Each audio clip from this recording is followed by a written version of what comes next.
All right, so tonight we are glad to have a South Carolina resident, member of Bills Mafia, joining us, the leader of the Don Mafia, if I say, and he currently has almost 11,000 subscribers, 10.9 I saw. He's inching closer to that. Dan Mitchell. So, Dan, thanks for joining us. Gentlemen, I sincerely appreciate you having me on. And while I am a resident of South Carolina, Buffalo, Western New York will always be in my damn heart. And might I say that I've been the proudest to be a part of Western New York for the past couple of months. Yeah, man, super excited to talk some Bills. Thanks again for having me on. Yeah. Got the whole crew here tonight. So, first thing, going into the Ravens game this past week, what were you thinking? I know it was a mix. Obviously, national media was all over the Ravens all week. Yeah. Bills shouldn't have showed up, I guess, according to the media.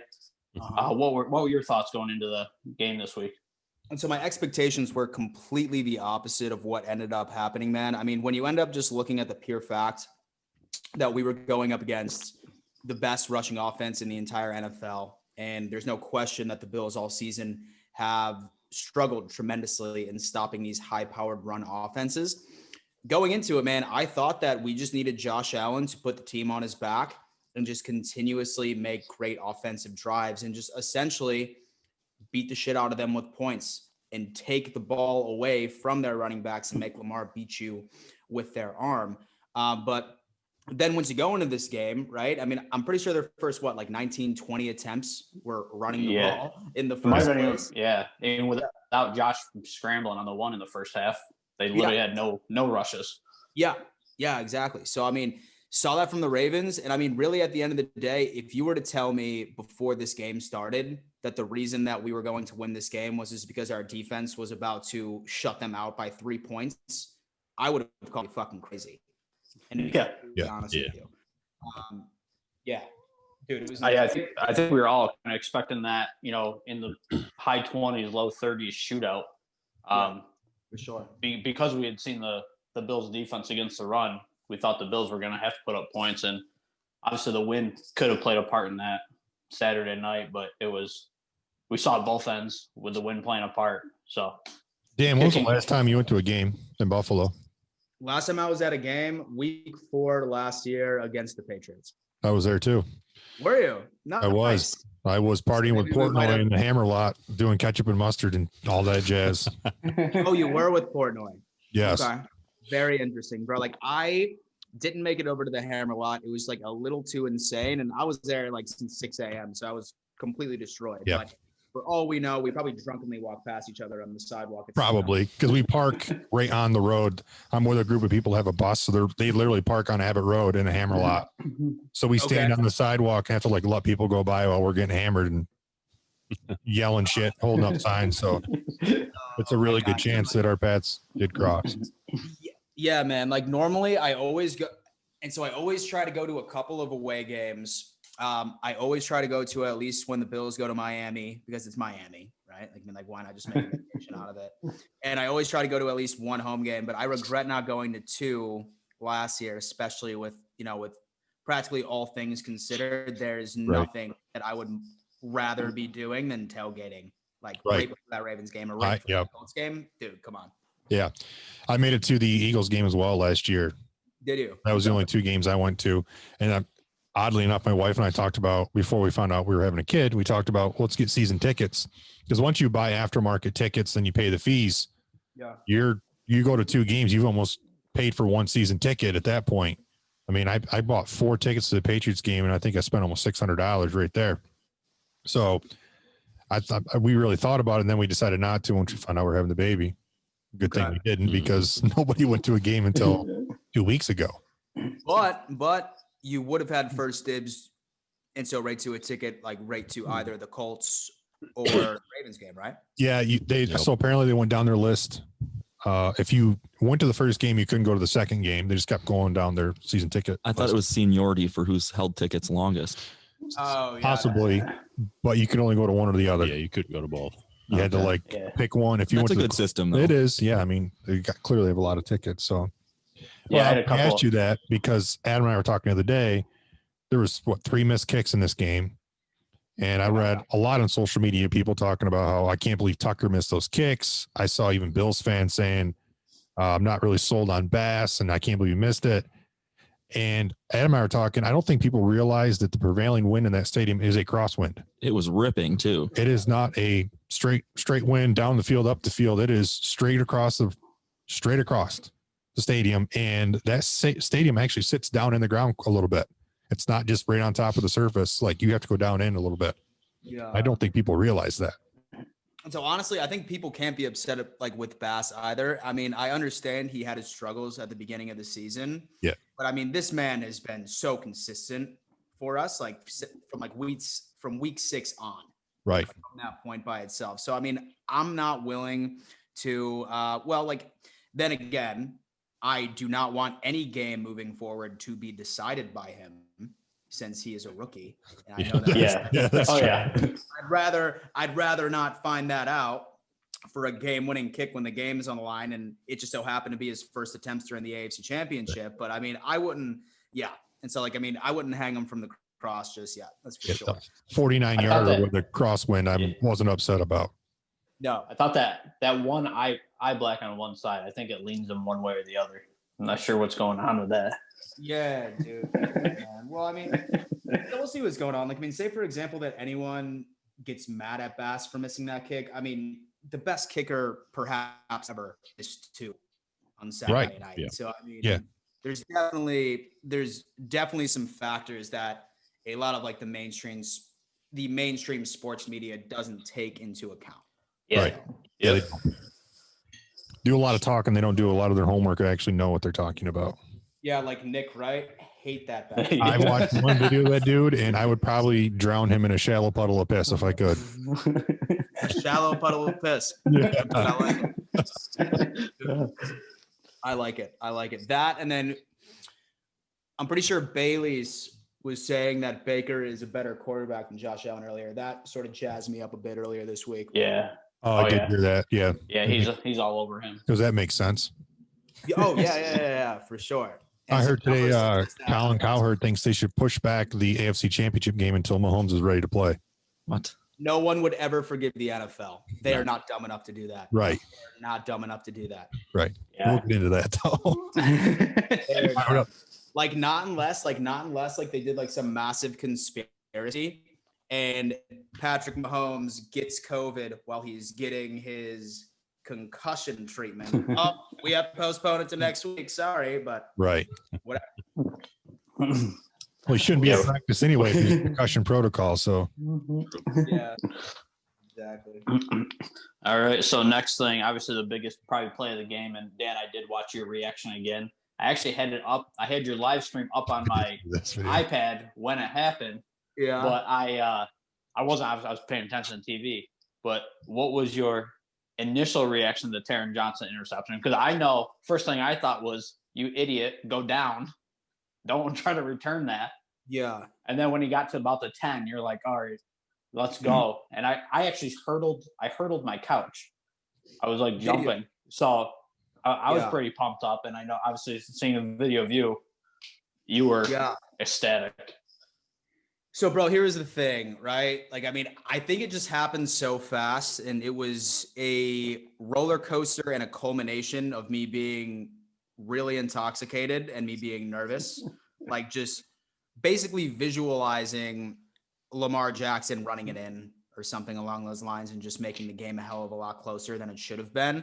But, dude, the second I saw him pick that off, I was just in a pure state of euphoria. Like, I blacked out a little bit. Like, I completely spaced out. I didn't see what's happening.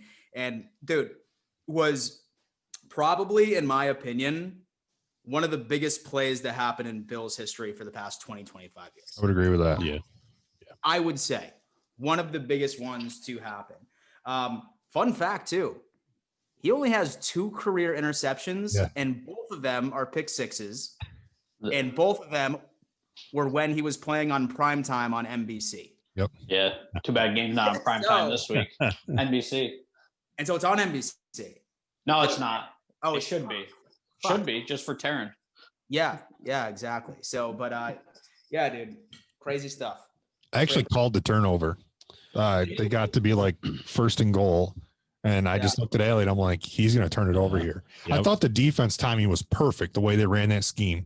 They blitzed him nonstop. They were just sending the house. It felt like every time they were going to force him to throw the ball, they threw man coverage on the one or two receivers, they would split out. And then they got first and goal, and they got to be third and goal. I'm like, he's going to have to throw it here. He's probably anticipating some sort of rush, and they only rush 4, dropped everybody else back into coverage, and Lamar doesn't know what to do with the ball when that happens. Yeah. A recipe for disaster for him. Yeah, I didn't call the pick, but I was watching with my family, and my dad's a lifelong Bills fan. Before the play, I looked at him and I said, "This is the biggest play in the game." I didn't know what was going to happen, whether, like you say, Lamar run it in, or thank God Johnson had the pick. But I just kind of had a feeling the biggest play of the game was about to happen, and it did. Yeah, and so realistically, like with that game, I mean, we had a damn plan for Lamar in that entire run game. We really did. Like our highest paid line in the entire NFL decided to show up a little late, but I think at the same time at the perfect time.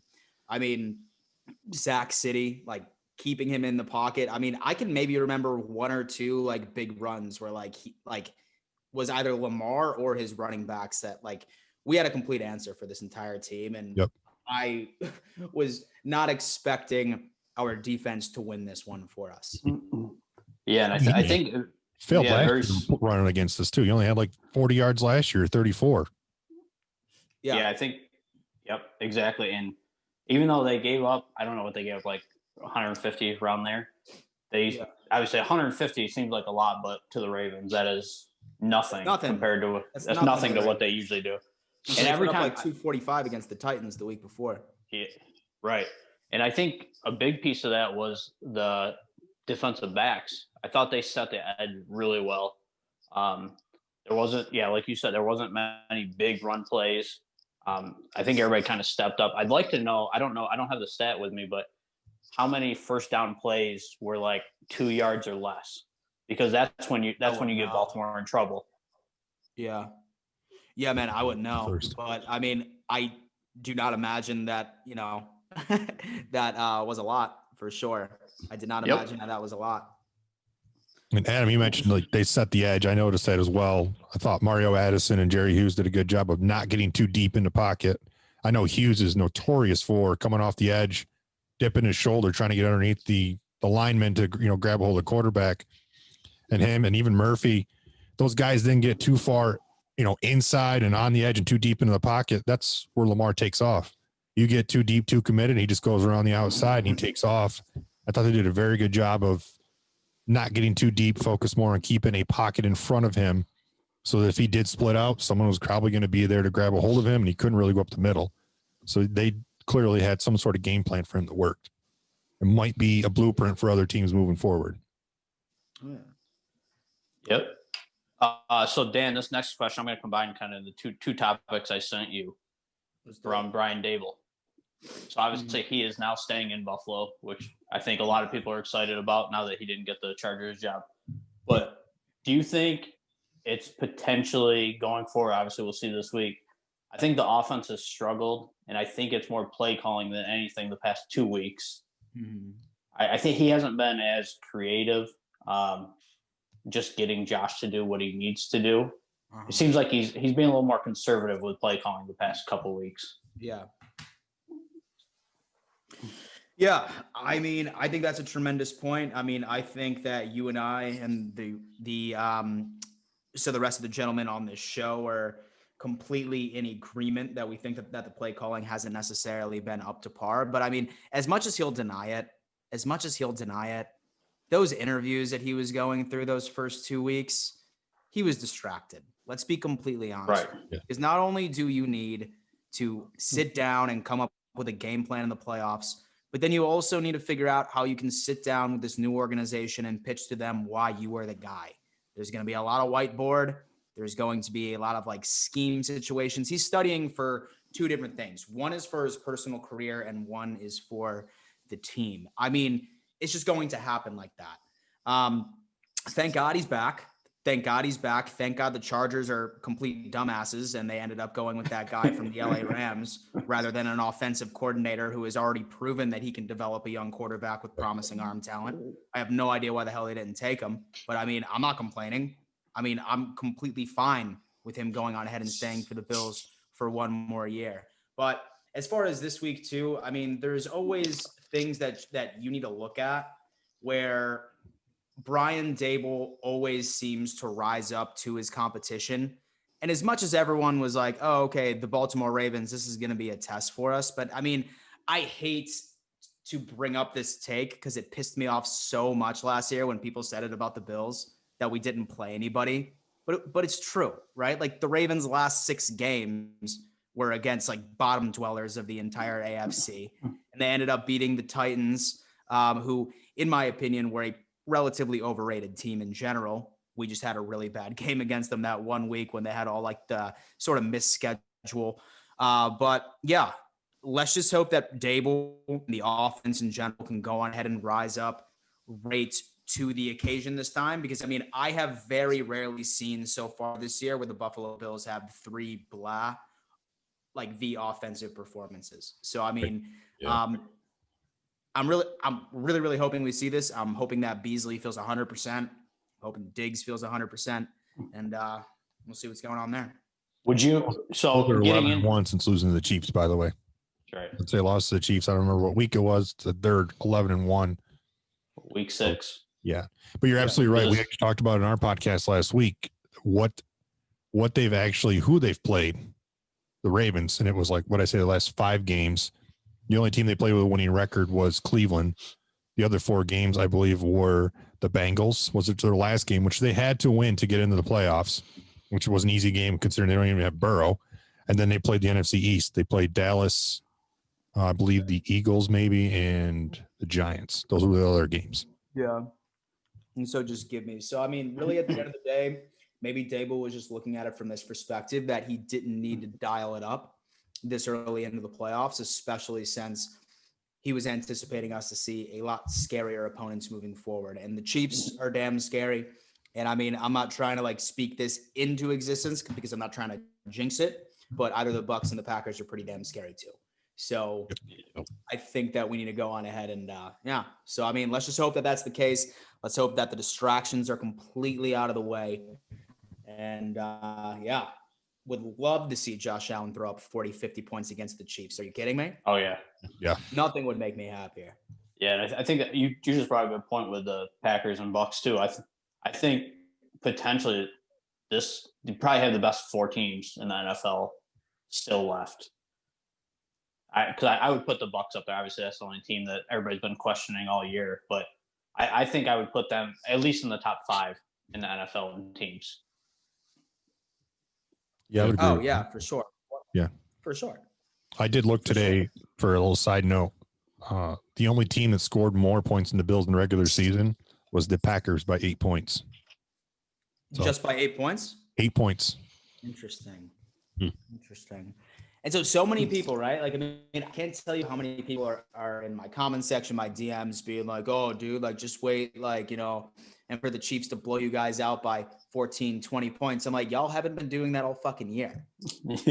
Squeaking by some of the worst opponents on the face of the planet, 7 to 8 points. And so that, again, like, I'm being a total hypocrite because nothing pissed me off more when I heard those 2 narratives right at the Buffalo Bills last year. But, I mean, I suppose hindsight's 2020. It's true. I mean, you can't pick who you play either. I mean, there could be years.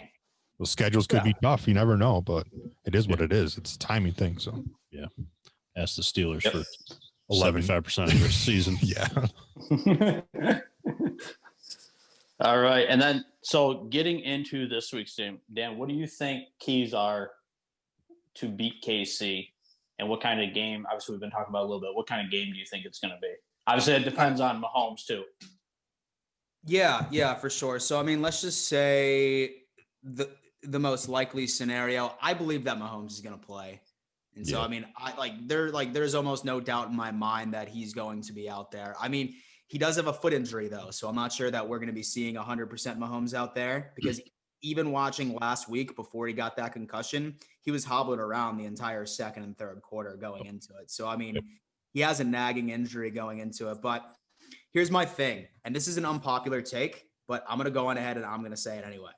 I think that the Buffalo Bills need to perform and run the exact same game strategy that we ran against them when we had them in our house during week 6. That week when Clyde Edwards-Helaire ended up completely running all over us. Right. That was a game where we just so happened to be missing Matt Milano. And I think a lot of us understand that when Matt Milano is out there and when Matt Milano is 100%, our defense, particularly our run-stopping capabilities, skyrockets through the damn roof. Bills are undefeated with Milano in the lineup this year. Oh, yeah, dude, for sure. And this is an even separate topic. I don't think he's going to be a Bill next year because I don't think we can afford him, first off. But let me digress from that. Honestly, I think that we run the exact same game plan. We completely take away the deep shot. We completely take away any and all opportunities to throw the ball downfield and invite them to run, because we ended up figuring out, at least yesterday, from the number 1 rushing offense in the entire league, to just go on ahead and take advantage. Now, offensively, what I'm going to have to say is that this week we have a bit of an advantage because Josh Allen doesn't have a separated shoulder. I'm not particularly sure what the weather is going to be like in Kansas City. I think last time I checked, it was supposed to be relatively warm and raining. Let's hope it's not raining.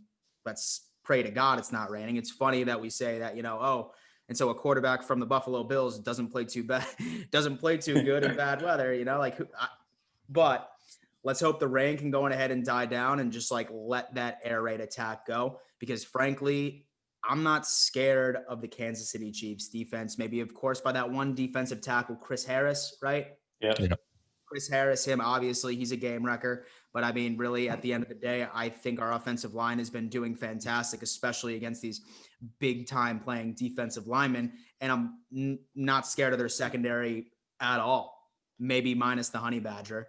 But I mean, I think that our receivers match up a hell of a lot better to the majority of DBs that are going to be lining up against our complete fire squad of a receiver core we have. So I'd say that those would be my keys of the game moving into it. So you think Mahomes plays? Oh, yeah. But I have a question for all of you, and I think I need Russ and Adam to answer this on the hockey end of this. I'm going to tie this in. I've been watching since I am a stay-at-home dad and I sit around and feed my kid and change shitty diapers all day. I watch a lot of ESPN. They've been talking on ESPN. They've showed the replay a lot of him getting tackled. They've kind of said that, well, he didn't really hit his head. That's what they keep saying. And they're saying it's a stinger in the nerve of the neck that causes concussion-like symptoms. Now, the hockey tie-in here is Sidney Crosby. They said Crosby had this almost exact injury in the C1, C2, whatever it was, vertebrae in his neck. They couldn't figure out. They treated it as a concussion, and he missed like a season and a half, they said.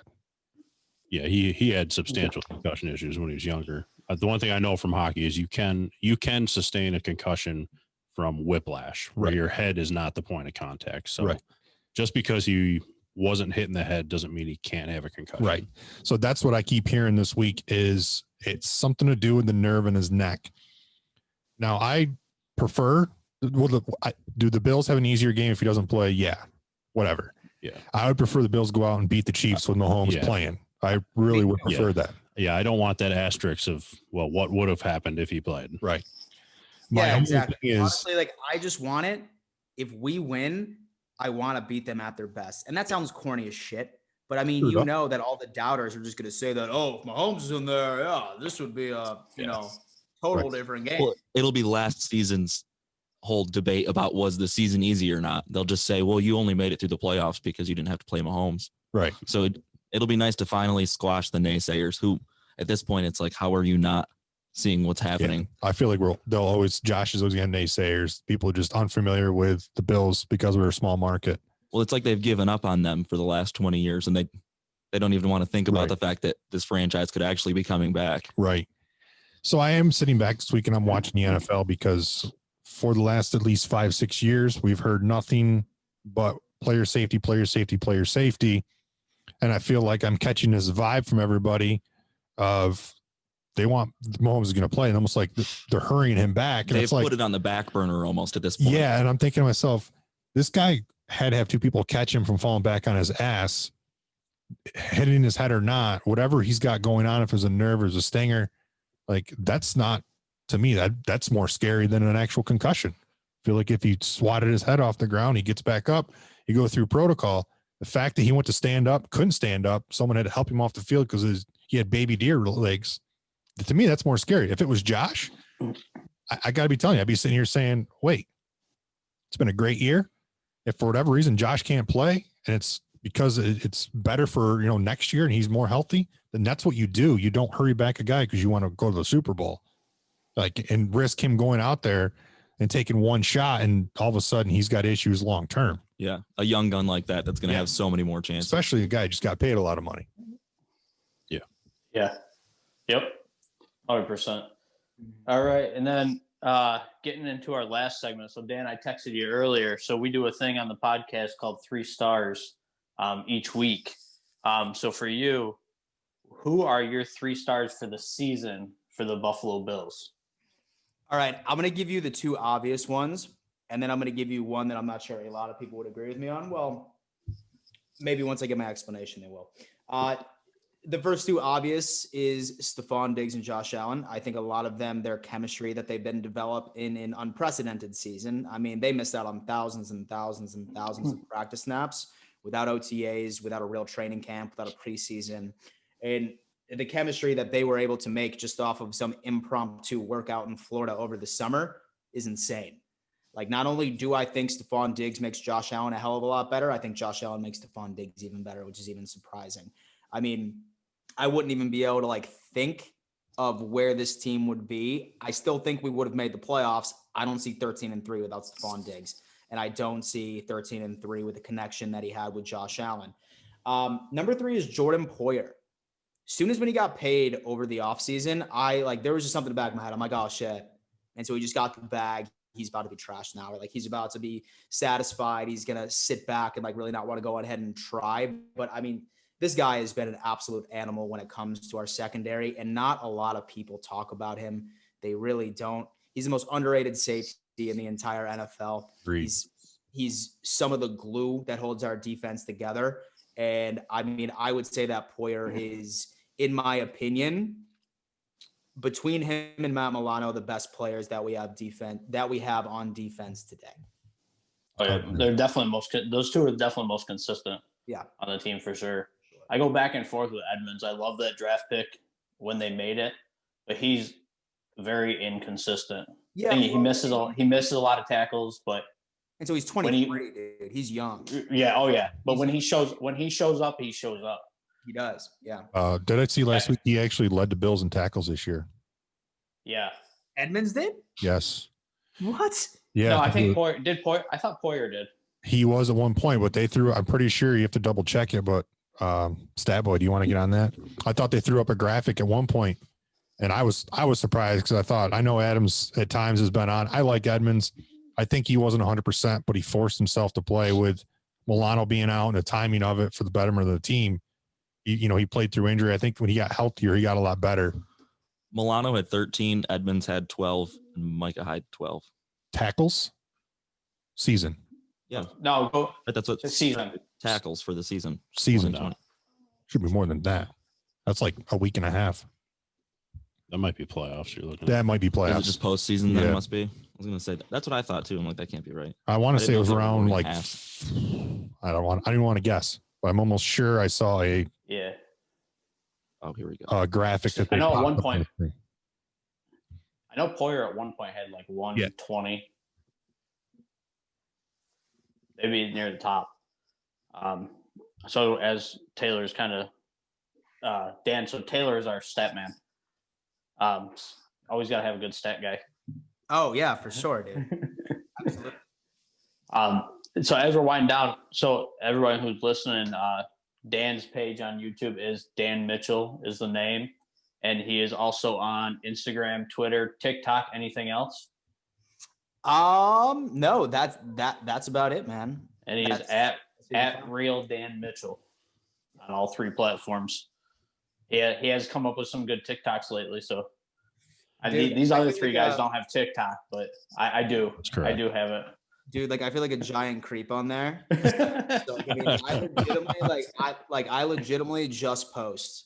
I don't even scroll just because I know how young everyone is that posts on there. But I mean, I think the NFL community, in fact, y'all should get on TikTok TikTok because like the NFL community is largely underrepresented on that platform. Largely underrepresented.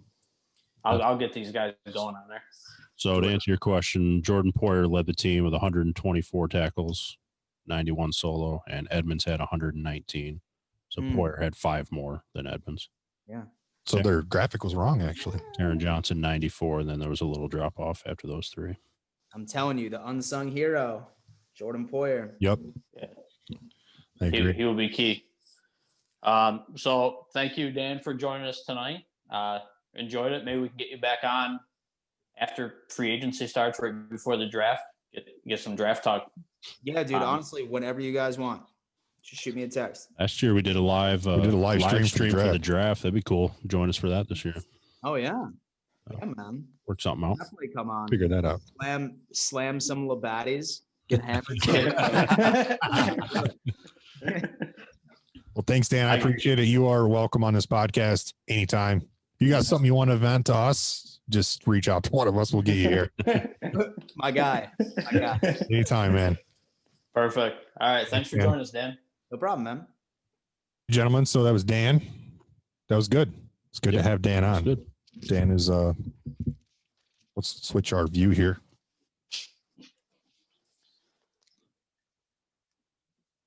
All right, now it's just us and we'll do our thing. All right, Yes. sweet.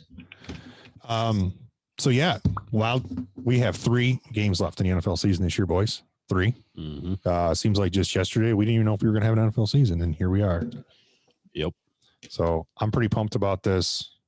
Nervous, probably because I don't think any of us have been in this position in a long time. Like a team in the playoffs, like 1 game away from. I haven't seen the Bills in the Super Bowl or the AFC Championship game since I was 9 years old. Disappointment has been the norm. Yeah. Well, they don't even make the playoffs, so I can't even get to this point to be disappointed. That's how all my sports teams are. So Yeah. Sabres have the longest streak in the NHL. No playoffs.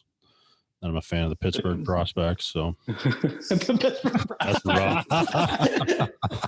Yeah, they just got rid of Musgrove. They're making a trade every week right now, getting rid of all their roster players. It's horrible. Good thing you made that switch from the Giants this year. It's been a couple years. Yeah, it's been a couple. Yeah. Oh, yeah, 2 years. 2 years. That's right. So I want to bring something up. I was going to ask you guys. You kind of brought it up to Dan, the coaching and Dabble. He interviewed, and the statement I read was he said, "I just like where I'm at right now. I'm going to do it at least another year. Head coaching is my ultimate goal. It's just not going to be this year," is what he said. And then Dan brought up a really good point that I've been thinking about for a couple of days about all this coaching carousel thing. And it's not just the Bills, because I think Leslie Frazier is potentially interviewing someplace. Brian, is it Bieniemy from the Chiefs? Interviewing. I think it's bullshit that teams are allowed to interview other teams' coaches and put them through that process while they're still like in their season in the playoffs. Yeah. I completely agree with that. Like, okay, your season's done. You suck dick.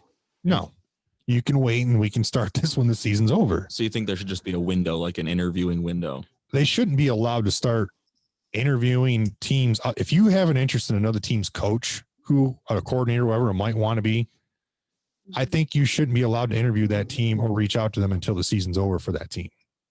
Yeah. Right. Because it could influence their behavior.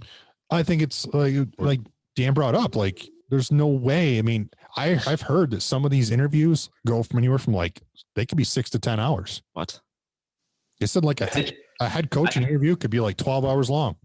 I forget who they said was in Philadelphia this week. They said it was like 12 to 14 hour interview process, because you're basically sitting there and you are just as much interviewing them as they are interviewing you, because you want to know what their plan is. I get that there's a lot of whiteboard work and all that, giving them your playbook and whatnot, but it seems like if you've been in a position prior, they would already know so much about the way you call plays. Obviously, the franchise that you're with is going to determine a lot of that, but they're going to know if you're an aggressive play caller or a lot of what you're going to do in different situations. It seems like they'd be shorter. And it's different this year. I mean, everything's over probably virtual and Zoom. Think about, and this isn't new this year. Every year this happens, and you think about these guys, they take off on a plane for the day to go interview in another town when you're getting ready for the playoffs.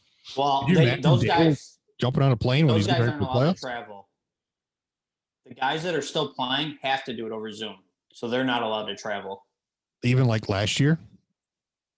Not last year. Last That's year what I'm saying. Like, imagine last year if they could travel, but yeah. imagine if it was the same as last year. These guys are jumping on a plane. They're missing at least a day. And I think it's bullshit that teams are allowed to do that to other teams, that are, in that position. Yeah, maybe we put in a window. I'm sorry, Chargers, that you sucked this year and you didn't make the playoffs. That doesn't mean you go pluck somebody else's coach while he's in the middle of the season just because yours is over. Yeah, I don't agree with that. And I understand from the team's perspective, hiring is obviously every week or two you can get them in earlier is a huge plus for you because, right, you have 2.5 months basically to get ready for the draft and start figuring out. You have 6 weeks until free agency. I understand you want to get guys in, and Houston's a perfect example of that, I think. So yesterday they narrowed their search down. They have 4 guys on the final list, and 2 of the coaches are still coaching, and Leslie Frazier, Bills defense coordinator, and Eric Bieniemy, the offensive coordinator, or whatever they call him, in Kansas City. So I just don't agree with it. I just been noticing that all week, and I'm like, these guys are done for the year, but these guys are not. But you know what I mean? Yeah. It's like chasing your ex-girlfriend. Like, I know you got a new boyfriend, but could you just come on over back over here, hang out with me for the night? Like, what is no? I don't agree with it. Bring that cactus over. Yeah, you still got the cactus. I do. I should probably water it. That shows how irresponsible I am when my cactus might be dead. I don't even know.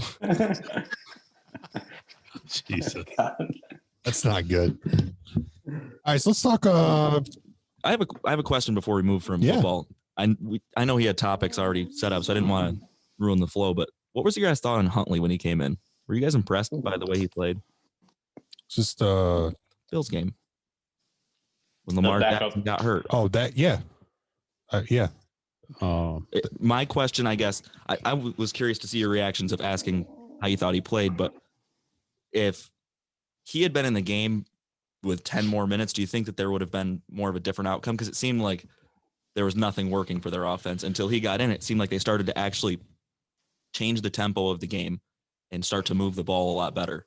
I don't think it would have changed the outcome because that one drive or whatever he played was enough film for them to go to the sidelines and whip up something to scheme to shut him down. True. All right. I just thought it was worth mentioning because when he came in, it just seemed like I don't know what you guys think about that. The other 3 quarters. But I feel like nowadays technology, like you pull open a tablet and you're like, oh, this is what he's been doing, or this is what they're running with him. Yeah, something to kind of counter it, I guess. Yeah, I think that Lamar is still, he was last year's MVP. Obviously, he's definitely got some, I'll say, issues. I don't know whether we're to use passing. He's still a very good player. And actually, while we're on that with Lamar, I do want to shout out my cousin. Was actually one of the first ones to post on the charity donations to Lamar's charity, the backpack. So my cousin was first one to kind of get that started. So definitely a shout out to him. I know he's been interviewed by quite a few news crews out of Louisville area, which is where the charity is from, and I think a couple others have interviewed him. So give him a quick shout out. But yeah, I think Lamar is still last year's MVP. He's still, I think he's still very exciting to watch. I really enjoy watching him. Obviously, he hasn't had good games against Buffalo the past 2 seasons, but I do enjoy watching him play. And I think he's just missing, and it's something I don't want to bring up this week, but I think we should talk about here in a few weeks. Your guys' thoughts on Lamar Jackson and Baker Mayfield, both, because obviously those guys will be due contracts very soon. Do you pay them what they're worth, because they're going to get well over $100 million probably their next contracts, or do you try to figure something else out? But I think we can get in that later after we see the Bills raising the Lombardi. We can do that. The other games, I guess, were like you said, Chiefs Browns. We all know that Mahomes is a story now. He goes down. I thought the Chiefs had their chance there. I mean, they had a chance with him out, but then when they had the ball with like 8 minutes left, they didn't really move it. They had their opportunities there. And then I feel like the play of the game there was allowing Chad Henne to run for 15 or 14 yards to get a first down. Like, The Browns had their chances. yes, did I say Chiefs? Yeah. Oh. I'm trying to figure out where you're going with that. Yeah, Chiefs had their chance. I was like, wait a minute, they won the game. They definitely had their chances. The Browns definitely had their chance. Yeah, that play specifically, I agree with you. Where Henne came in, it was whatever, third and really long or something. Like 3rd and 14. It's like, how did nobody yell? Like, and he turn around. Yeah, and he was able to run for that first down, or just short of it. And then they got him. Either way, yeah, they all backed up like they were trying to prevent a Hail Mary or something, and just allowed him to run. That was a little surprising. Browns covered though. All of us had that, except for T-Dubs. So Well, we'll get into that in a minute. I'm playing on you can win them all. The other game, Packers Rams. This wasn't a shocker to me. I mean, I think I've been saying all year that I thought the Rams were continually to be overrated, in my opinion. I just don't think they were as good as they've been in the past. But week to week, people kept just giving them the benefit of the doubt. They were constantly a favorite on the books in Vegas. We saw them lose straight up to the Jets this year. It was a feel-good moment for me. Yeah, not for me, even though the Jets won another one. But I was never buying the Rams' talent this year or their abilities. And then you toss in Jared Goff 2 weeks off thumb surgery going into a 30-degree Lambeau field. I just felt like those combinations didn't really work. And you have Aaron Rodgers, who's going to put up points. So to me, that game wasn't a shocker. No, yeah, obviously Rodgers playing well. I'm guessing we'll get into a little bit, but that game this week with Tampa and Green Bay is going to be. I think it's going to be a very good. Both games, I think, are going to be very good. Right. But Rodgers is playing unbelievable right now. I was just looking up Goff's contract because I think that's an interesting team. I don't think if they have just a touch better of a quarterback, that team is very good. And I don't think, and Akers was obviously hurt most of the year, but I think they finally figured out like the last 4 or 5 weeks that Akers can be a top back. He can catch out of the backfield. He's kind of shown that last 2 weeks. He's had over 150, maybe over 160 scrimmage yards the past 2 weeks in each game. So I think they've got a running back. Their receivers are decent. That Van Jefferson, I think they were high on him all year, and he finally played a little bit better this year or this past week with Kupp out. Defense is elite, probably, or obviously. But I think Goff is a struggle, but he's not a free agent until 2025 . So I don't think he can. Next year, right? Yep. The extension, he was 4 year. I think it was 135 million. Kicks in next year. That's tough.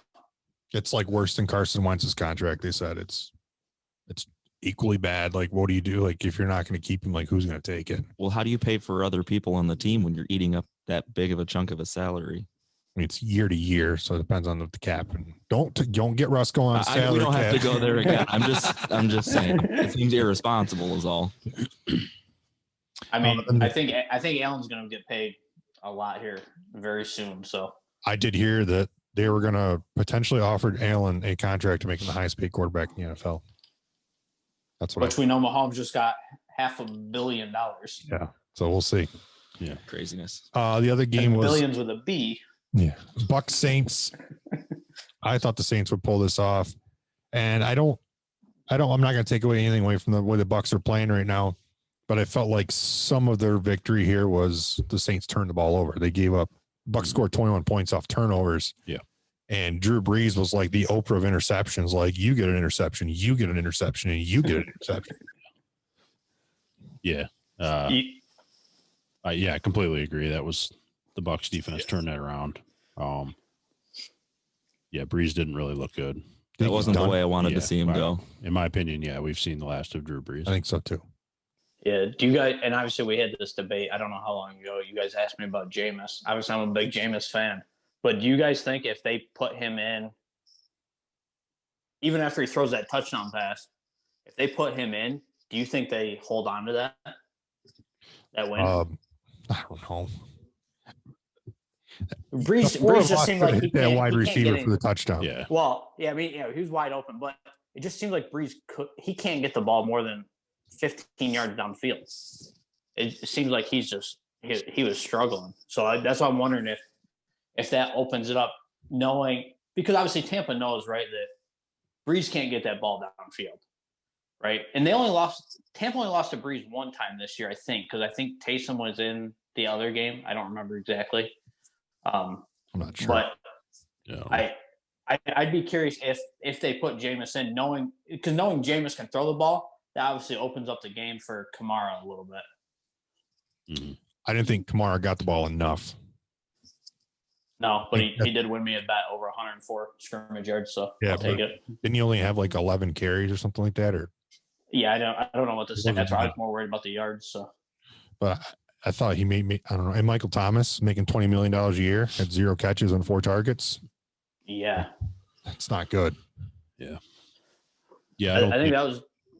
I don't think Jameis would have hurt them in the condition Breeze is in right now. Right. I don't know if would he have won the game. I don't know. I don't know if I think that, but he definitely would not have hurt them either. Yeah. Would you guys obviously stand on that game? I thought it was a pretty cool moment, but I'm sure all you have seen the video of Brady going back out and having the conversation with Breeze. I thought that was pretty neat. Yeah. Obviously some of us aren't. I'm not gonna put you in it, Russ, because I got yelled at last time. we're not big fans of Brady, but I thought that was a pretty cool moment. And obviously they're good friends and been in the league forever. And obviously just him playing with his kid. Hopefully, they're close contact. I don't want anything happening to Brady, I guess, but I thought that was a pretty neat moment. Him going out and then having that conversation. Yeah, I thought that was a cool moment. And I think the last time you said the guy that we all absolutely hate, and I said, absolutely hate. All right. But That's fair.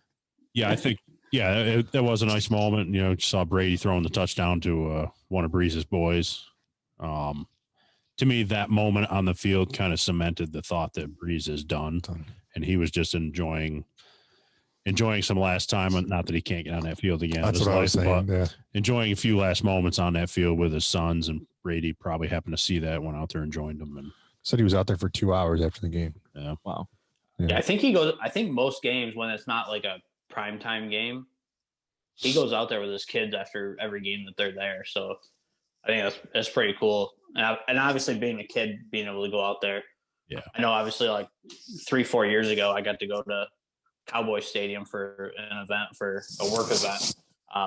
And I got to go out there and like catch a touchdown pass on Cowboys on the field. That was pretty neat. And I was like 28 years old at the time, but so I can't imagine doing that as, a younger kid. Yep. It's funny that that's an event that was newsworthy, because when I was watching the Bills game, I always take notes while I'm watching it instead of trying to look back. And right after the game, they had showed Lamar. He was sticking around with Bills fans, like through a gate, taking pictures on Instagram. Oh, it was at the airport. He signed autographs and stuff. So you know what I'm talking about. I had taken a note about great to see such good energy between the Bills and the Ravens. And then, of course, the next day, the big story after I take the note is the good energy between the Saints and the Bucks. And it's fun to see that, because I feel like a lot of times you see this time of year, guys even refusing to shake hands and stuff like that. So to watch them all playing around, it's like, feels nice. Yeah. Any feel good story right now, I'll take. The donations that Lamar started when he got hurt. That's kind of where that spawned. Yeah, that was nothing negative or making fun of him for losing. That was all he got hurt. We want to show you some support kind of thing. Yeah. I know, like, that hit, people were like, well, it's roughing the passer. I'm in my living room freaking out. I'm like, they better not throw a flag. I mean, right. That's a fumble, first of all. I had my hands up in the air. I was hoping for the safety. Like, first of all, it's a fumble. He's no longer a passer now. Yep. That's a loose ball. So you're going to treat him like a runner, or a guy's going to pick up that ball and do something with it. That one was the exact opposite of Mahomes, where Mahomes, we think it might have been a whiplashy neck kind of thing. Lamar Jackson clearly slammed the back of his head right off the ground. You could see him. He immediately grabbed his head when I knew that wasn't good. Yeah, they were, when they had him on the ground there, they were like messing with his legs. And I was like, because I forget who, it was Edmonds and Milano, I think, were back there. I was like, oh, maybe one of them like landed on his leg wrong. Then when they showed the replay, you clearly knew what was going on. Yeah. Even obviously being turf, that hurts much worse. But even this time of the year in the cold, even I guess talking about Lambeau and even Arrowhead this week, grass at this time it's frozen. It doesn't feel good. No. Yeah. That was my thought. Was I'm sure that they'll find a way to play him because it seems like the protocol has kind of gone to the back burner. But I remember reading an article recently that people that ride jet skis have problems with concussions just from shaking up and down on waves. So you can't tell me that a hit like that doesn't cause some level concussion. I just don't understand how you can force someone through the system to get them back on the I'm field. telling you everything. I mean, I don't know what the Chiefs are doing. I don't know what's going on there. But media wise, everything I watch on like outlets and stuff, they're like, they feel like they're rushing. I'm like, at one Isn't point, it less the Chiefs and more if isn't there an NFL doctor that has to so here's the thing, sign off on that? It's more than that. So they got to put him through protocol. Protocol is a standard of 5 days. It goes 5 to 7 days, they said, is the standard for the NFL protocol for concussions. Even if this is like the neck injury we talked about, it still gives you concussion-like symptoms. You have to treat it as such. Sounds like a scapegoat to get out of the protocol, if you ask me. Nope, still got to go through a protocol. Oh, even if they say that is as soon as they say you're in concussion protocol, you have to stay in protocol. So yes, a team doctor says you're concussed. That pulled him out of the game. He can then be cleared by the team doctor. He has to then be cleared by an independent doctor. Okay, good. That's not part of the NFL. He has not that I don't want to see him play, but I want to see just rules are rules, man. Like I said earlier, I mean, my thing is like, I understand you want to, there's a Chiefs fan. I'm trying to put all my bias aside here in this analysis. You just pay this guy a shitload of money. And if it's to me, that neck issue, whatever, to me, I feel like is more risky than a concussion. I could be wrong. I'm not a doctor, but to me, I feel like if it's something to do with your nerve and your neck and anything in your vertebrae, like to me, I think that'd be more risky to like, you know what? You can go play football today. You might take a hit or two, but don't worry about it. We need to win this game because we want to go to the Super Bowl. And I'm like, yeah, sure. The guy goes out there and takes a hit. And now he has. So I did read that people have had, it's very possible that if he has this nerve issue and goes out too soon and somehow re-injures that area, they said he could have long-term mobility issues for like months. I wouldn't doubt it. They say, I mean, nothing said it was paralyzing, but he could have mobility issues for like days to months. Like, why would you risk that? If you're Mahomes, why would you risk that? Yeah. I mean, you're literally pissing $500 million away. Yeah, because I could see that being the guaranteed money, right? So that's just my take. I mean, I hope he plays because I want to see the Bills beat the best of the Chiefs. I don't want to hear any excuses. But I feel like as we got to use a little common sense. In the NFL, you can't preach safety. But I did hear today that he has to be cleared by an independent doctor. That is not part of the NFL. I mean, if this was week 3 going into week 4, there's no way we would see Mahomes this coming week. Exactly. But I have that feeling that they will somehow find a way to get him in that game. So. Yeah. And I'm not, I wouldn't even, I guess my buddy texted me earlier. He said Yahoo reported that he was out this week already, even though obviously nothing's been confirmed yet. And I said, I'm not ruling him out until Chad Henne walks on that field Sunday evening. I see Mahomes in street clothes. I think if he has a substantial issue and he is truly out, we wouldn't know that before Saturday at the earliest. Right. Yeah, I don't think the Chiefs are going to release that information almost as like a gamesmanship of we don't want you to prepare for Henne compared to Mahomes. Yes. Yep. I don't know. I wouldn't be surprised if they don't say anything at all until just before game time and he strolls out there and warms up on the field. It does make sense strategically. Put him on the field. Even if he's not playing. Optics, Yeah. Yep. So before we hop off football real quick, do you guys, I know you guys think I'm weird sometimes, but do you guys have any superstitions going on? Because I have one really big superstition so the week of the Chargers game, as the game ended, I took my Trey White jersey off and I folded it and I put it on our bar. I left it folded there. The next week we went to Kyle's house to watch the Niners game, I believe it was, Monday night. I grabbed it, put it on, went to his house. I got home. They won again.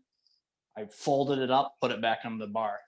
Every week since then, I've folded my jersey, put it on the bar. My wife tried to make me move it last week. I was like, no, you cannot touch that. Let me know if you need a divorce lawyer.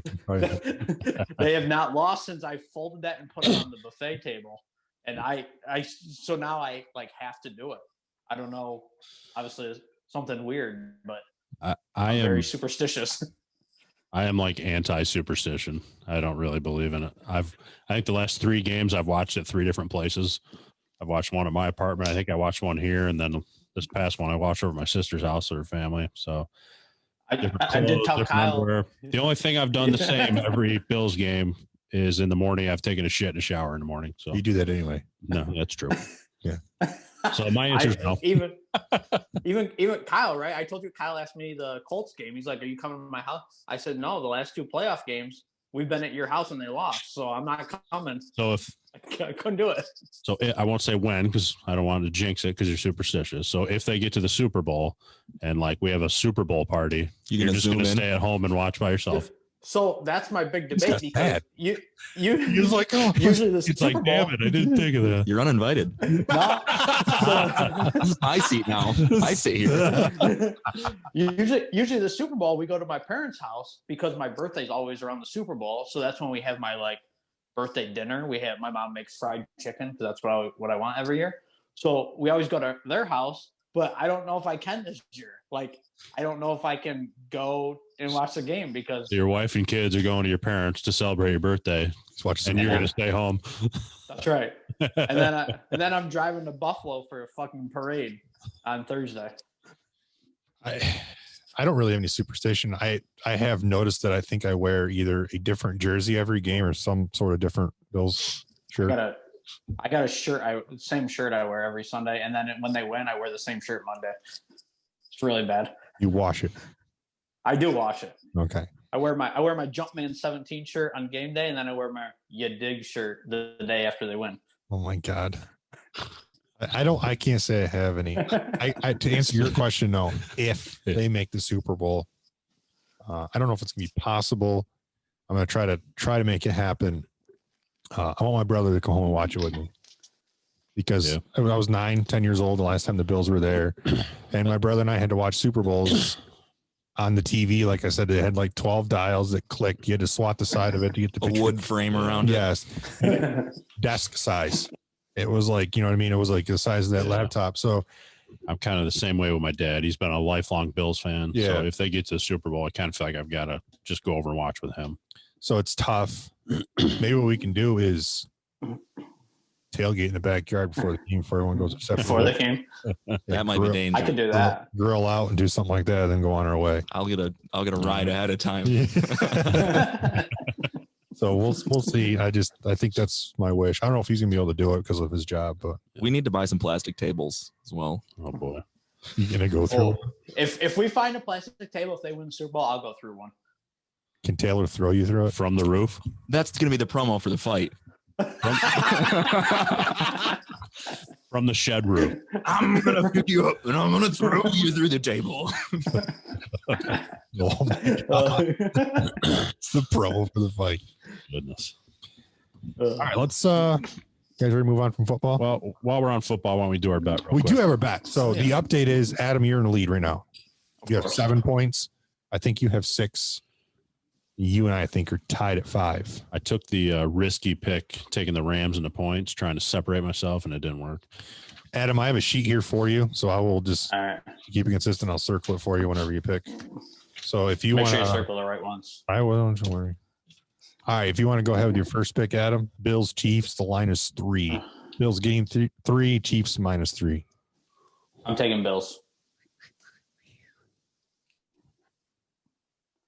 All right. I as well have the Bills +3. Yeah. I do too. Yeah. I don't know how I would ever not. The only reason I was debating about the Chiefs was, again, to go against the grain on the bet. If it goes that way, then. Dude, That seems, Yeah. if we're talking superstitions, if the Bills, Come on. if you lose $40, whatever it is, because the Bills win and go to the Super Bowl, I'll buy you dinner. And I think a lot of us are on the same page here. Obviously, this line is -3 for the Chiefs right now. If somehow, whenever they rule Mahomes in or out, that I think that line's going to change, obviously, in favor of KC or against KC, in favor of Buffalo, as soon as that is determined. I think if Mahomes plays, knowing that he's potentially dealing with a foot injury and stuff, I could see the line staying the same. If they rule him out, I would see the Bills becoming the favorite. That'd be So no matter what, well, if we're all picking the Bills, doesn't matter. Are you picking the Bills? Mhm. Okay, then I guess it doesn't really matter. right. All right. Next pick, Adam, is also the line is 3. Bucks +3, Packers -3. I'm taking Rodgers. He looks too good. Probably MVP of the league. So I'm gonna take Rodgers. I am also on that same train. I have the Packers -3. I just same thing. I think Rodgers is the MVP as much as I like Josh. How many points Stat Boy got right now? He's got 5. And I have 5. You have 6. I have 6. Adam has 7. Yeah. Shit. Oh, I believe the Packers win this game, but for the sake of trying to get in first place in this bet, I'm going to take the Bucks +3. Strictly for the bet. I believe the Packers. This game's about integrity, Russ. If you want to fire me, just like they fired Doug Peterson, go ahead. I have the Bucks. It's Tom Brady in the playoffs. Oh. And I want your money. So there it is. So those are our picks. If we do have a tie going into Super Bowl, you'll pick the over/under I think we'll probably end up having or to score. We'll have to pick a score. We'll probably end up having to pick over/under anyways if it's within 1. So Yeah. Or let's do a board and we'll all just Yeah. go around and make picks. yeah, we'll have to talk about that. We We'll could figure do it out. over under, or we could predict total points. Total points. And then like it's whoever's far off. We'll talk about that. Okay. Yeah, we'll probably need that though. Yeah, I'm sure we will. So, all right, cool. Picks are in. Keep her moving. Keep All it right. going. Shall we talk? Can I? Yeah. Go ahead. Yeah. Steve. Shall Go we ahead, talk? Steve. Your camera. You're on camera tonight. Your camera. You're allowed to talk. Mike, do you, man? Shall we talk about one of the slowest players in the league? One of the slowest players in the league. Kevin Nah. Oh, that league. That league. That league. Kevin, I got to win. He did, and he shot 61, and now he's tied for the most 61s in the PGA Tour history. Really? I would not have guessed. I would not have either. wait, Also did you say has- he's the slowest in the game? One of the If you slowest? watch the guy, he cannot pull the trigger. Dude, he runs after putts. He got, might on the green. He might. You should watch him tee to green. he's got that logo on his shirt too. Also has Yeah. shot a 15 at the was it Houston Texas Open. He has the tie with John Daly for the highest score on a hole in the PGA Tour Oh, history. yes. Yes. That hole's tough. That whole stuff. Good for him, though. Can I 'cause bring it up? What? Kyle made a 9, was it, in the club championship? I still won. Hey, It's all irrelevant. Yeah, I don't know what you're talking about. Did you see Brooks's comment when they asked him about? So last week they asked Kisner. Yep. about winning anywhere. About winning anywhere. He said he can't win at Bethpage. I can't win at Torrey Pines, I think he said. And they said, well, why do you show up then? He goes, well, they pay a lot of money for 20th place. Mhm. And Brooks, in comedic fashion, Yes. he wasn't making fun of Kisner. Somebody asked him about that, and he goes, yeah, I show up to win. I hear they pay a lot for 20th, but I'm not interested in that, or something like that. It was a good little back and forth between those two. I don't want to hate on him, but I'm not surprised that was his response. I don't think it was in jest as far as like if it was Bryson. Yes, Yeah. correct. Because him and Bryson do not get along, I don't think. Russ, you mentioned Kevin Na's logo on the back of his shirt. I love that picture of him reaching in the hole for the ball. Yeah. I had to zoom in. No shit. When I first saw the logo, I thought his Is it caddy him had doing this thing when he like he's bent down. It's like it's weird, but I had to zoom in at first. I'm like, I thought it was his caddy had something on his hand. It's like a thumbprint on the back of his shirt when he was hugging him. Because that's the first picture I Yeah, saw. yeah. It looked like smeared his thumb. So Adam, this just popped Yeah. in my head. So if you had your own golf logo, what would it be? Oh, You had to put your God. own logo like on your bag. I answer this.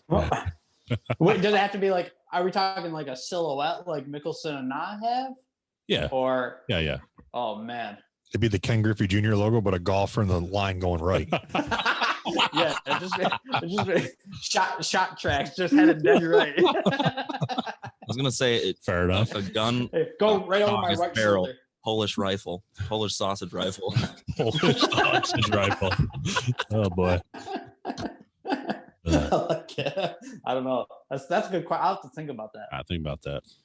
So the other golf news that kind of hit us this afternoon was that kind of out of nowhere, Tiger Woods had a fifth back surgery. Is it 5 now? Yes, it's fifth. Yeah, he's up to 5.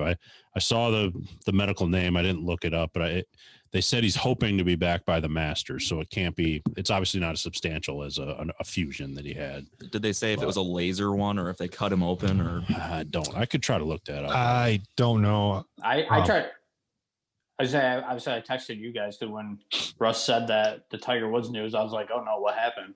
Me too. And Kyle responded back surgery. So I looked up. I couldn't find anything that said what kind of surgery it was, just that it was successful. Everything went well.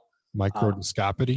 Yes, that's what I saw. Scopomy? Let me to alleviate nerve pain. Maybe like they just clean it out to get some pressure. Scar tissue or something. Yeah. Right. Yeah. I would say, isn't that just a clean out? Obviously, like a lot of people have that with their knees and stuff like that. And I think we were talking about it before we started recording. I think he had to have known this was going to be going on.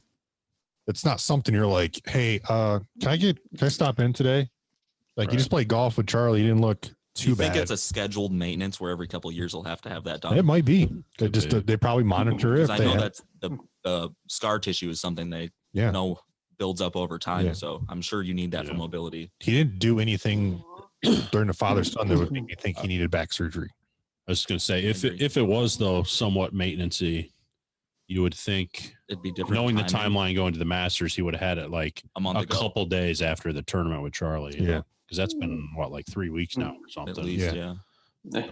I assume it doesn't play a part in it, but I don't know if COVID. I assume he can just get surgery whenever the hell he wants, but I don't know if there's any certain issues with COVID and stuff and him trying to get in to have that. I gotta imagine he's one of the few people that can. He's probably got an operating room in his house or something. It's just on his yacht. He's yeah, wouldn't shock me. So hopefully, it didn't sound too serious. They said he was going to miss 2 events. It was Farmers and the Genesis. Maybe they said. Yeah. Is he doing his tournament this year or no? That's the Genesis.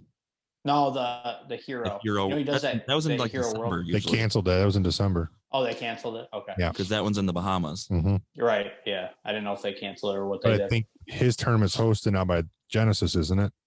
Yeah. About him being back for his tournament, the Genesis, or I don't. Okay. I heard those are the 2 events he's possibly missing, but we'll see. I guess it's probably depending on recovery. It didn't sound too serious. Yeah. So he'll miss the Players, right? Or did they move that again? I'm not sure. I'd have to look at his schedule. Yeah, I don't know. I just want to see him at the Masters. To me, us watching the Masters is not. Which will have fans now.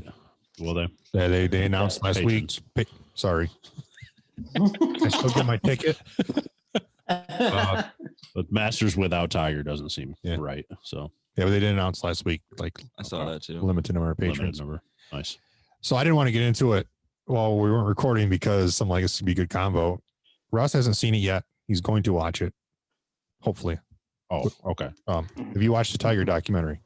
No, until someone gives me their HBO account. I can't watch it. That's my issue too. I don't have HBO. All right. I heard it's pretty good. Okay, so here's my take on it. And I want your response to me it's gonna be candid, I'm sure. So everything I read on social media at the release of the first episode, because it's 2 episodes. One came out and then the second one was earlier this week. I watched both of them yesterday. Just sat down and watched it. Everything I read it was just a bashing of Tiger. It looked a smear piece. That's what I kept hearing. It was old friends who just sat down and talked to him about it. To me, there was nothing in that documentary I didn't already know. Agreed. In fact, a lot of the stories they were talking about, I had heard over the years in the golf industry. People know all of that stuff. Yes. It wasn't a surprise. And is that something that is relevant or necessary to tell everybody? I mean, the guy's dead.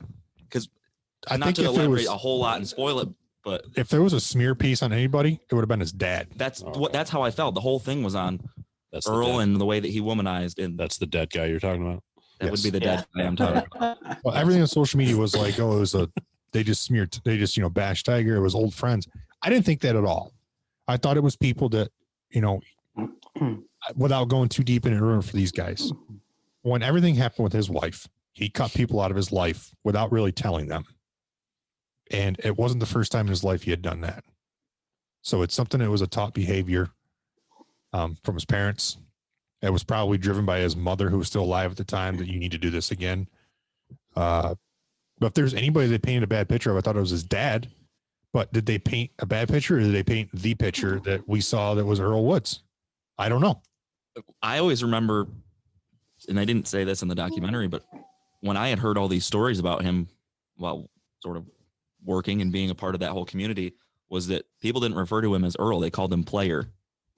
And people that weren't in the loop thought it was because he was a scratch golfer back in the day. No, it's because he has a Winnebago that while Tiger's on the range hitting balls, he's doing other things. Yeah. He's getting cactuses. He's with the cart girl. They would let him teach, they said, on the range. And he was always hooking up. Which is strange. I can't imagine a golf pro just saying, oh, you want to start giving lessons on my range? All right. It was a naval course. So I get that, I guess. Yeah. Yeah. There was still a pro. They interviewed the pro. I mean, he's still a PGA member. It was just odd that, it was just weird. If anything, it was like, it kind of like shed a different light on his dad. We knew his dad was always strict. That was the thing. I think his mother was a lot of the same. But as far as like bashing Tiger, there wasn't much in there that I didn't already know. Once you watch the second episode, same thing. Like they interviewed that Rachel Yucatil or whatever, the girl that was, and she just kind of tells her side. I'd never felt like she embellished anything. She tells like, yeah, we got busted and this is how it happened. From my side, this is what I saw. If there was anybody in that documentary that was just a complete weasel, and I don't know if he's in the first episode, it's the clown wearing the bow tie from the National Enquirer they interviewed. Well, what do you expect? Dude, you want to talk about scumbag? You just read his resume. I mean, that's like saying the guy from TMZ that has all the airport interviews. Really, yeah. Go for us. So when Tiger was supposedly banging this Perkins waitress, the Enquirer, they have their there's no Perkins here anymore, so you got some explaining to do. We didn't have a Denny's. So when that was going on, I prefer Waffle House. Raspy, smoke 'em if you got 'em, boy. I like. Have you ever been to a Waffle House and not had a waitress that sounded like that? Sorry, maybe they're different in Detroit. I think while that was going on, when he was having his little fling with her or whatever was going on there, the National or the Enquirer or whatever you want to call them, they have a headquarters in Boca Raton, Florida, and they caught wind of this, told his team about it, and basically wanted Tiger to do a trade-off for them. Like, we won't release this article, but you got to pose on Men's Health or Men's Health and Fitness, because they owned that. So he did that. He posed on the front of the cover. They went so far during this whole, like, to keep milking him and milking him. No, to prove that they knew. Yeah. I think he took her to a church parking lot, hooked up with her, and she threw a tampon out the window. They went and got it. All right. Yum. Nice. Yeah. Like, that's what you guys do. That's what kittens do. All right. And then when the whole Rachel thing broke, it was when he was in Australia, and he flew her to Australia, and the Enquirer sent somebody to Australia, which is not a cheap flight. Mm-hmm. And there is security footage. I don't want to go too deep in this, but there's security footage of this guy from the Enquirer getting on the elevator with her, following her to the top floor. They're the only two people in the elevator. You know what my takeaway was? I know he was probably didn't agree to it, but I was surprised to not see Hank Haney or any of his coaches from more recent speak out, especially with Hank Haney writing a tell-all book a few years ago. Right. I figured if they could get his high school girlfriend to show home videos and stuff, you'd at least be able to get Hank Haney to make a statement after writing a 200, 300-page book. So I heard, guy I work with was telling me about it. So I've heard about it because I didn't think anyone would give me their HBO account. They probably don't trust me with it, but true. But he was telling me a lot about Earl and things like, and this was obviously before the second one got released. But I was wondering that did Tiger give his okay of this? And if he didn't, then that's how I could see, because I think obviously him and Hank Haney, obviously they had a little bit. I think they had a little bit of I'll call it a feud. I don't know what it was, but they had some issues there near the end. But I don't think Hank would go on something like this and kind of give that tell-all thing. How is it any different than in? I don't know if you read his book. I did not. I didn't read. I don't even remember either. the title. I remember reading it, but he went in depth. The Big Miss, is that what it's called, or something to that effect? Maybe. Because the whole way he titled it was he trained Tiger to always just avoid making a big number, play to a small number, make a bogey, avoid the triple. But anyway, in that book, he went really in depth talking about, it was the flip phone era still. I mean, it was 2009. So he would have a nice phone for work, but when they would be sitting in a golf cart, Tiger would be playing on a flip phone over there. So he always knew that something was going on because his flip phone would buzz and buzz and buzz, and he would leave it behind, and he always had burner phones. So I'm surprised that that wasn't something that had been gotten into on that documentary. You'd think that'd be an important detail. They didn't go into like if he had burner phones or not. They just he had balls. I'll tell you that. You're going to find out he had some serious balls. Oh, I don't doubt it. He knew this story when he left Australia. He knew the Inquirer was going to drop this story and told his wife about it. That's how she knew about it. Explains the shattered back window in the Escalade, right? Kind of. Because the he niner told her, back. I don't want to go to. Basically, this is the last time I'm telling you. He tells her this story's going to drop. It's not true, and I can prove it. And I think I've heard. Isn't there a voicemail or something? He calls Rachel and puts Elon on the phone with her, and they spend a half hour on the phone talking about it. How it's not true. I don't know what he told her relationship was or why she was in Australia, but that's how they tried to convince his wife that it was bullshit. Huh. That's all I'm telling you. But as far as the big picture, everything I read was like, oh, there's Bash Tiger. As far as big picture, it was not that at all. It was, if you watch both episodes, it was, well, who was Tiger, how he started, his rise, his fall, and then his rise again, basically. They said, they made a very good point. Like someone like Tiger with that much fame, like there's so many people out there that just pray that you have that downfall moment. Mm-hmm. They called it the crab effect. You're in a bucket full of crabs. You're at the top, and they continue to grab at your legs and try to pull you back in. So you guys need to watch that. And we want to get your reactions next week on that. My last reaction, it doesn't have anything to do with the storyline, was even if you don't like what they're saying about it, content wise, there's a lot of home video footage that I hadn't seen before that you really see a side of Tiger. For example, his like adolescence, teen years. Yes. That's something I've never seen of him. Almost like he wasn't allowed to act like that at home, but when he was with. Yeah, you'll see when you watch it. It's really interesting. Yeah, his parents were bashing crazy. His mom. So are we getting one of your guys' accounts on so we can watch it? Well, I'm not going to give it to you while we're recording. Yeah, let me give you the password. You got a pen ready? It's hooked to my debit card. Let me give you the certificate. Cactus 54321. Yeah. Dead cactus. Dead cactus. That's a good password.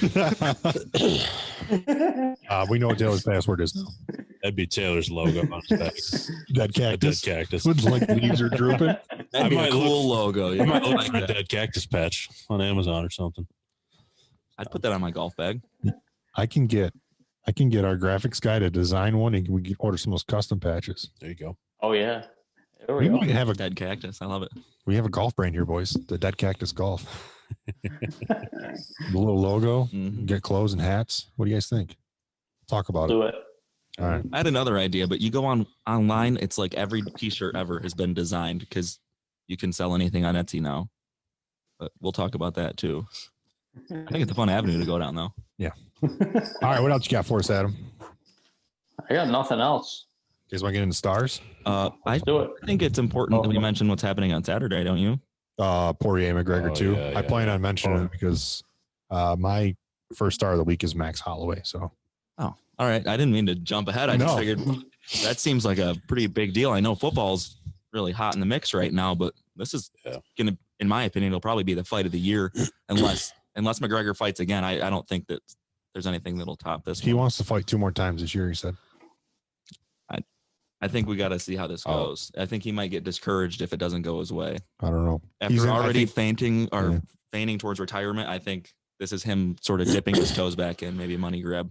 I think he's in for a war Saturday. Oh, me too. Yeah. It's going to be a great fight. It's not the same Dustin Poirier he fought before. I got a little money on Poirier, so That's probably not a bad bet. If you're listening. There's a bonus on DraftKings. If you put $1 down and Conor McGregor knocks out Poirier in the first round, you win $257. So keep that in your back pocket if you're playing around on the apps. $1? It's like a $1? bonus thing. why would It's why with would their you not promo do for that, me then? because I had to make the account and that was the promo. So if I anybody, probably don't have it. you don't have it, but for anybody that doesn't sign up and has ever thought about dabbling with it, now is the time to do so, because that seems like a pretty sweet bonus. Yeah. They do a lot of other things, but that one. We're not caught my eye. encourage you to develop a gambling habit and drive across borders to place bets, but if you do, Do it set responsibly. into account. There's a hotline. Eventually, they'll sponsor us. I'll start with stars. My third star this week is Taron Johnson for obvious reasons. I think Dan said it best earlier. That might be one of the best plays. Was it Dan or you who said that? That might be one of the best plays in Bills football history in the last 25 years. Yeah, he's my second star. Adding Bills defense as well. I had him as a star, but I took him off because I figured everyone would mention him. So, my third star, my stars are all hockey related. Hockey's back, and I absolutely love it. So, Have you been watching any hockey, Russ? just a little bit. I've been watching the entire Sabres game over your shoulder. They're losing. I'm watching. I've got it right here on the iPad. I'm watching. Not going well. Second game of the year, Connor McDavid reminded us why he believes he's the best player in the world. Hat trick and another highlight reel goal, which seems like he has one of those once a week now. Goals that you don't think a player can do. So Connor McDavid, hat trick, game number 2. My third star. My third star, I am going the Packers offensive line. Didn't allow a sack again. I forget how many games this has been now. And they ran the ball very well against the number 1 defense in the NFL. So I'm going to go Packers offensive line. Yeah, stars, you want to wait? I'll wait till the next round. Okay. My second star is close to Adams. It's Aaron Rodgers. I think there was a time when it was a toss up between Aaron and Josh for MVP. I think it's Aaron. Yeah. I really hope we see a Bills Packers Super Bowl. Do you? I kind of want to beat Tom Brady in the Super Bowl. That's what I was thinking. Send him on his. Yeah, it won't be sending him. Scary though. You wouldn't be sending him off into the sunset because. But it'd still be fun to beat him. My second star, quick story. It's 2 players. Adam, you might have seen this social media. So, the Detroit Red Wings and the Columbus Blue Jackets played over the weekend. Zach Werenski, who plays for Columbus, is from the Detroit area. With COVID going on, visiting players are not allowed to have tickets. So Zach couldn't have his family who's in the Detroit area go to the game. He's friends with Dylan Larkin. So Dylan Larkin on the Red Wings was nice enough to leave tickets for Zach Werenski's family so that he could come in, which is a pretty cool story. That's cool. And then the ultimate curveball, Larkin and Werenski end up fighting each other in the game. Yeah. Do you think they pre-agreed on that? Nah, I watched the game. Did it start? There was a little bit of a scrum. That, okay. Yeah, the whole crew. I didn't know if it was like they happened to grab each other. Or what? They did go at it a little bit. So yeah, and they're childhood friends too. So yeah, well, childhood. like if Adam came to town, I'd have to fight him too. Why do you think he's at home right now? We don't even know if he's at home. We've got to get Is that a Zoom background he took a screenshot of? It's green screen. Yeah. We've got to get this. Yeah, you don't even know where I am. You don't even know where I am. Summer boxing match in Kyle's backyard. My first star, like I said, is wait, did you mention you got a star, right? My second was Taron Johnson. Okay. My first star was Max Holloway, who's win over Cater. Landed 447 strikes out of the 746 he threw. Jesus. And if you watch this fight, it was like Max Holloway. So there was some chatter that Dana White said, hey, if Max doesn't win this fight, we got to have a serious conversation.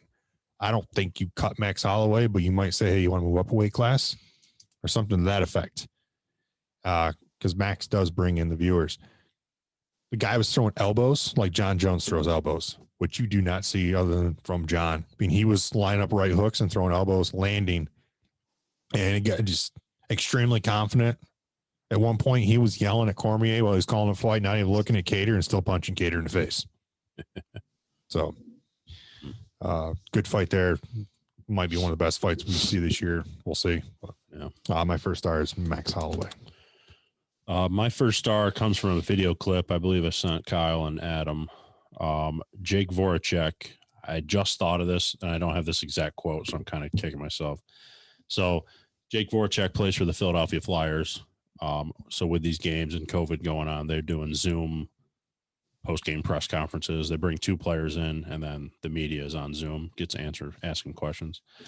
Jake Voracek and I believe Claude Giroux have a big feud with some Philadelphia media member. Can we actually have you play that instead? You got to Bluetooth me in over there. Hit the Bluetooth button. Hold on a second here.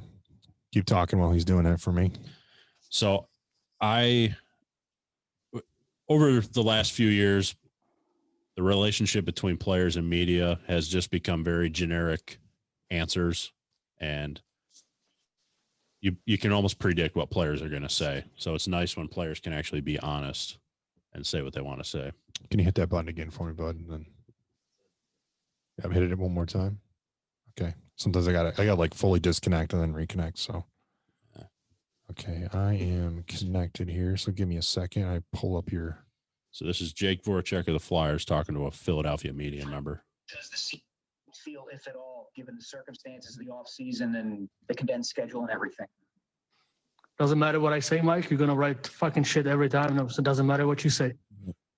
Yeah, it feels different. I mean, we got 4 points after the first 2 games.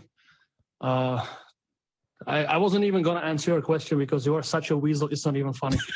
Next question. That's got like Marshawn Lynch vibes. I love that. Wasn't that fantastic? Did we lose the Polish kid? Yeah, he got up and walked away for some reason. Oh. I just Glad he's interested. I think not that you want players to be rude to the media, but it's I wish more gotten guys to the would do point that. where players have to give these canned, boxed answers, and the media are allowed to ask as many stupid questions as they want. That's so much and more then entertaining. write than whatever they anything else. want. That why can't a player stick up for himself? I like agree. seeing that. So my first star, Jake Voracek. All right. Adam's first star is It's Jack Eichel and Thurman Thomas. It's his wife making him a sandwich right now. That's all right. I'll vamp for him. Oh, he's my back. first- Oh, hey, Hey-o. welcome back. Hey-o. Hey, 3 Molsons deep. I had to pee. I couldn't hold it any longer. we stopped boy. recording. Anything you want to share? My first star of the week is Kevin Na. He's had 4 rounds in the 60s and shot 61. The last 4 seasons, he's had a win in each season. So it's awesome to see him come out of the gate this early. I was looking at stats. I know he's only played in, it said 7 events for the 2021 season. I guess that's because they start the 21 season after the playoffs, even though it's still 2020. Yeah. He's only got 1 or 2 stats that are inside the top 100 on the PGA Tour. So to see him pull off a win, it's cool to see someone like that have that week they put together all of a sudden. So we've all been there. I think Kevin Na puts himself in that same class as Kisner. Like he knows he can't win every week. He tries to make hay where he knows he can. It's probably got to be a nice relief for him to get a win this early in the season, make a big purse, and then you can somewhat relax, I guess. There's nothing I like more than when someone shoots 61 and the PGA Tour puts like that 5-minute reel up and you get to watch every shot, all the highlights, and they've got the top tracers. Yeah. My favorite. You don't have to watch those reels. You can come play golf with us. Stripe show. Sure. Don't watch my shot tracer. My first star is Leslie Frazier. The scheme he pulled against the Ravens, hold them to 3 points. I think, and this is crazy to think about, and all of Lamar's starts in the regular season, I think they're averaging over 30 a game, and in the playoffs, they're averaging 13, which is a crazy stat to think about. Is it Liz Lamar the reason? But obviously everything always gets blamed or praised about the quarterback. So that's what it is. But Leslie Frazier, amazing game plan. And hopefully, I mean, he could obviously put that game film up in Houston and say, here's my resume. Are you going to hire me? I mean, that could do it. Houston better just chill the fuck out. Wait until the playoffs are over. I agree. All right, gentlemen, anything else? You have a dud? Yeah, I mean, it's not a super serious one, but my dud of the week, I don't know if you saw this. The ref that wouldn't high-five Tom Brady after the touchdown. Come on, man. He's not allowed. It's a sweet touchdown, though. Please give him some love. Can't. How about one of these? I know it's COVID. Give him one of these. He's not allowed, but there was early in the regular season, I can't remember who it was. There was a player who got a fist bump from a ref after scoring a touchdown. Oh, really? That's cool. Maybe it might even been a college game, but He's just trying to high five his teammates. there's Adam's finger. Oh, there he is. Sorry, guys, we got breaking news. If we want to break it on here, What? Springer has signed with the Blue Jays. George. Baseball related. Oh. Interesting. Well, he hasn't officially signed, but his plane has landed in Toronto. So that's what I was trying to figure out. Jesus. That news was broken by my buddy who always breaks plane crash news to us. So that was close. But Dude, what kind of Debbie Downers are you hanging out with? What the thing to fuck? report? dude, every time he texts us breaking news, it's always plane crash related. So That's All right. Well, on that note, You travel need new safe, buddies. everybody. Don't listen to Adam's friend.